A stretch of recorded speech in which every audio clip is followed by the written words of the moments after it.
औज़ुबिल्लाहि मिनश्शैतानिर्रजीम बिस्मिल्लाहिर्रहमानिर्रहीम अल्लाहुम्मा सल्लि अला मुहम्मदिन व अला आलि मुहम्मद कमा सल्लैता अला इब्राहीम व अला आलि इब्राहीम इन्नका हमीदुम मजीद। अस्सलाम वालेकुम व्यूअर्स।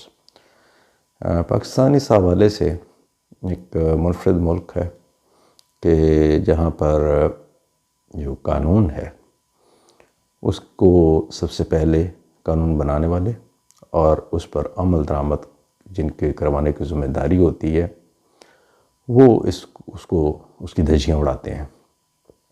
तो इस हवाले से ये हमारी एक इनफरादियत है दुनिया में।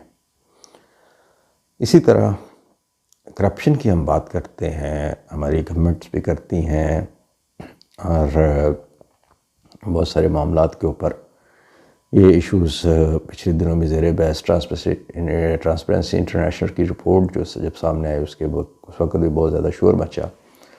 तो एक तो ये रिपोर्ट्स जो होती हैं इस तरह के अदारों की कि इन अदारों की जो फंडिंग्स होती हैं वो ज़ाहिर है कि उनको फंडिंग्स मुख्तलिफ़ अदारों के, ये कोई खैराती अदारे तो नहीं है, ये बाकायदा तौर पर फॉर प्रॉफिट ऑर्गेनाइजेशंस हैं ये। और इनमें जो है वो बहुत भारी तनख्वाहों के ऊपर जो है वो माहिरीन और उसके बाद ऑफिस के ख़र्चे और बेशुमार अखराजात होते हैं। तो इनमें ना मुझे याद पड़ता है कि मैं नाम नहीं लूँगा कि एक बहुत बड़ा, हम जब नौमौलूद थे जर्नलिज़म में और हम भी मशक्क़ती थे सहाफ़त में, तो एक हमें बड़ा होता था कि हम एक रिसर्च सेंटर है अमेरिकन, तो उसकी जो जब हम रिपोर्ट्स ट्रांसलेट करते थे तो हमारे ज़हन में एक अजीब कॉन्सेप्ट उसका बैठ गया हुआ था कि यार पता नहीं क्या बला होगी, क्या कितना बड़ा वो क्या सेटअप होगा, किस तरह होगा ये वो।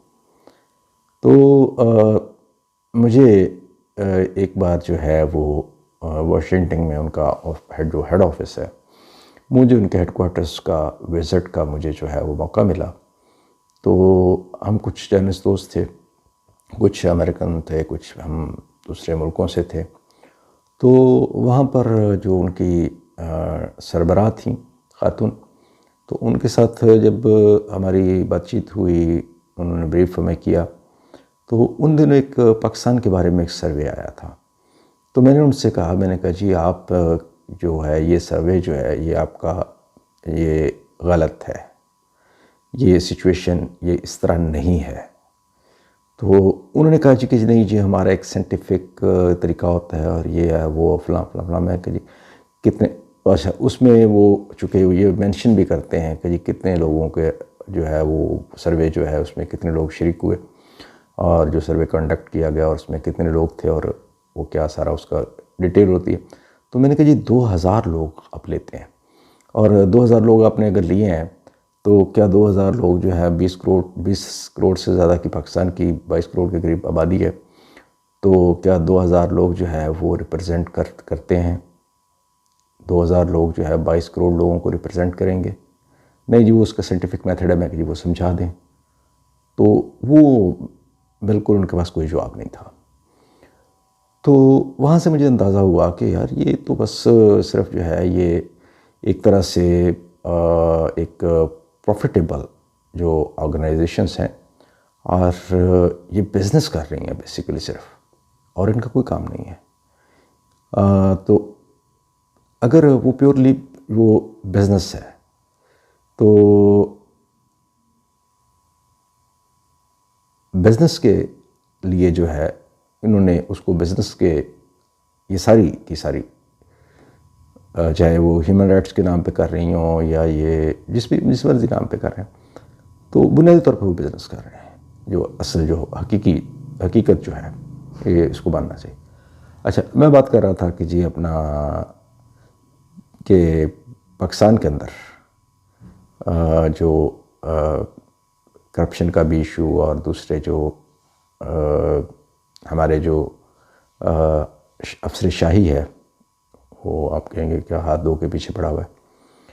तो मुझे इसलिए ख्याल आया कि 2 दिन पहले मैं एक चीज़ देख रहा था कि वाइस प्रेसिडेंट जो बाइडन, वाइस प्रेसिडेंट जो ट्रंप के साथ रहे हैं, माइक पेंस, उसके पास अपना घर नहीं है। और वो दुनिया की, यानी कि जो वो शख्स 20 जनवरी की दोपहर तक दुनिया का जो ताकतवर तरीन सेकंड इन कमांड ताकतवर तरीन इंसान था, उसके पास जो है वो 20 जनवरी के बाद उसके पास घर नहीं था। उसकी जान को ख़तरात लाहक हैं। उसके जो प्रोटेस्ट हुआ उसमें उसको फांसी देने की बात की गई, नारे लगे, हत्ता कि वहाँ पर फांसी घाट भी वो सजाया गया। और माइक पेंस को तलाश करो के भी नारे भी लगते रहे। एविडेंसेस भी उन्होंने पेश किए हैं जो सेनेट में हियरिंग हो रही है। गुजारिश करने की ये है कि इसमें हमें एक सबक मिलता है कि हमारे जो होते हैं, एक मामूली काउंसलर भी अगर रिटायर्ड होता है या वो अपनी टर्म पूरी करता है तो वो कम से कम एक नहीं कई घर बना चुका होता है, या एक यूसी नाज़म भी जो है। तो एक दुनिया की जो वाहिद सुपर पावर है उसका जो है वो वाइस सेकंड इन कमांड जो है, वाइस प्रेसिडेंट जो है, जो कि सेनेट का हेड भी होता है, तो उसका जो है इतना पावरफुल इंसान जो है उसके पास अपना घर नहीं है। इंडियाना रियासत से उनका ताल्लुक़ है और वो बहुत जो है मजहबी ख़ानदान से ताल्लुक़ रखते हैं, ईसाई मजहबी ख़ानदान से ताल्लुक़ रखते हैं उनका है। और वो इंडियाना में जो उनका एक, मैं पढ़ रहा था रिपोर्ट कि इंडियाना में जो उनका आबाई घर था वो भी वो बेच चुके हैं। तो एक तो उनके एक तरफ उनको जान का ख़तरा है। 6 माह तक तो उन्हें जो है वो सीक्रेट सर्विस जो है वो सिक्योरिटी प्रोवाइड करेगी। 6 माह के बाद तो वो नहीं होगा। अब इस वक्त जो एक अमेरिकन अदारे की रिपोर्ट में देख रहा था एक अखबार की, कि वो कुछ अर्सा तो वो बेचारे गवर्नर ओहायो स्टेट के गवर्नर जो हैं उनका कोई दोस्ती उनके साथ थी, तो वो उनके एक घर में पनाह गुज़ीर रहे अपने ख़ानदान के साथ।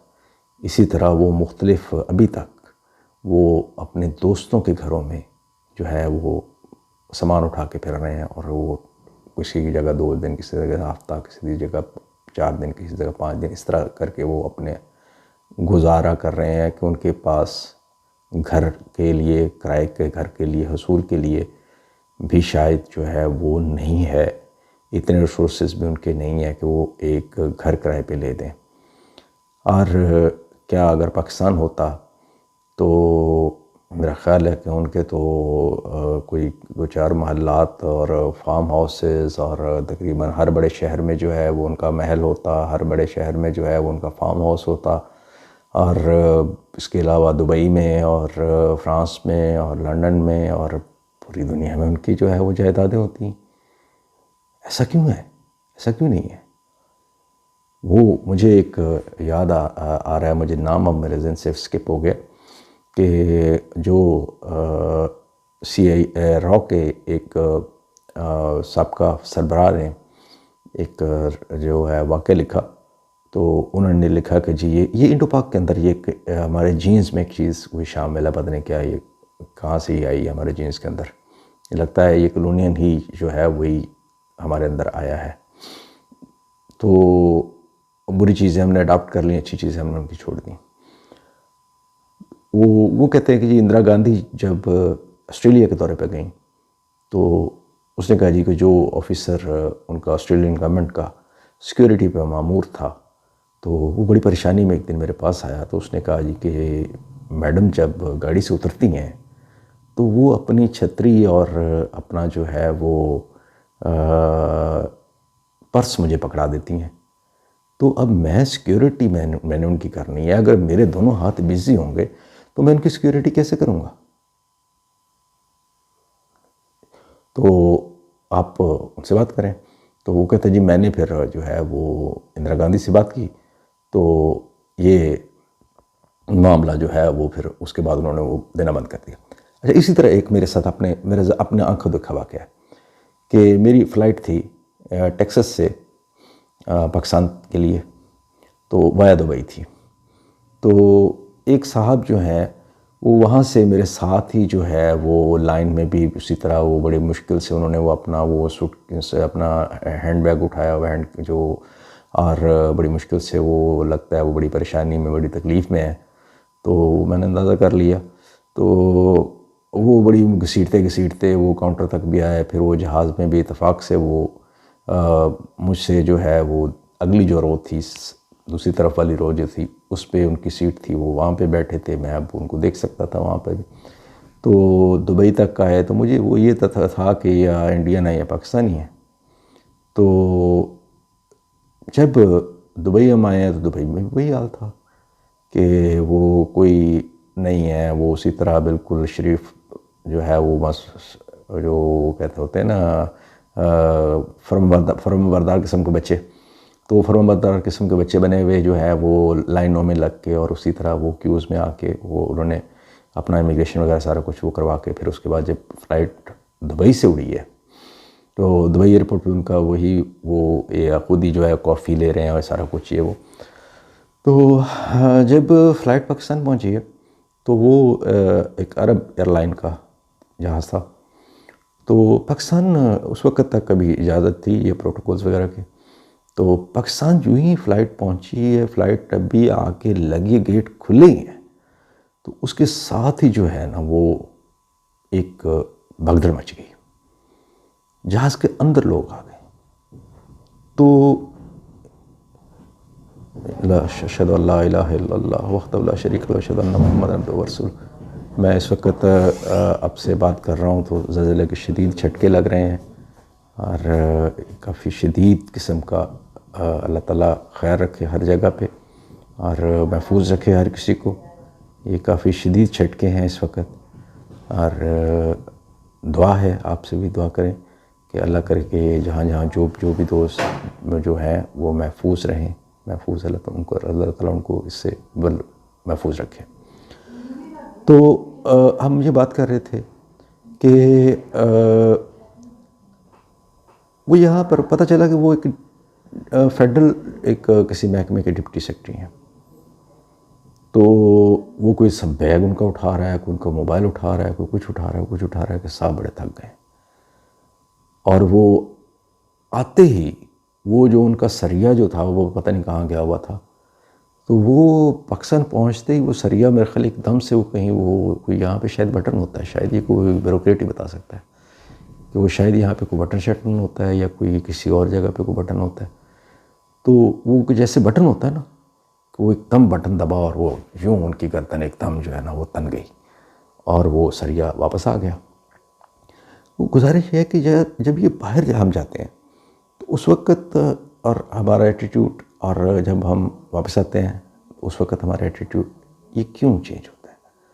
हम ये क्यों उसको इनको जो है महल्लात से निकालें?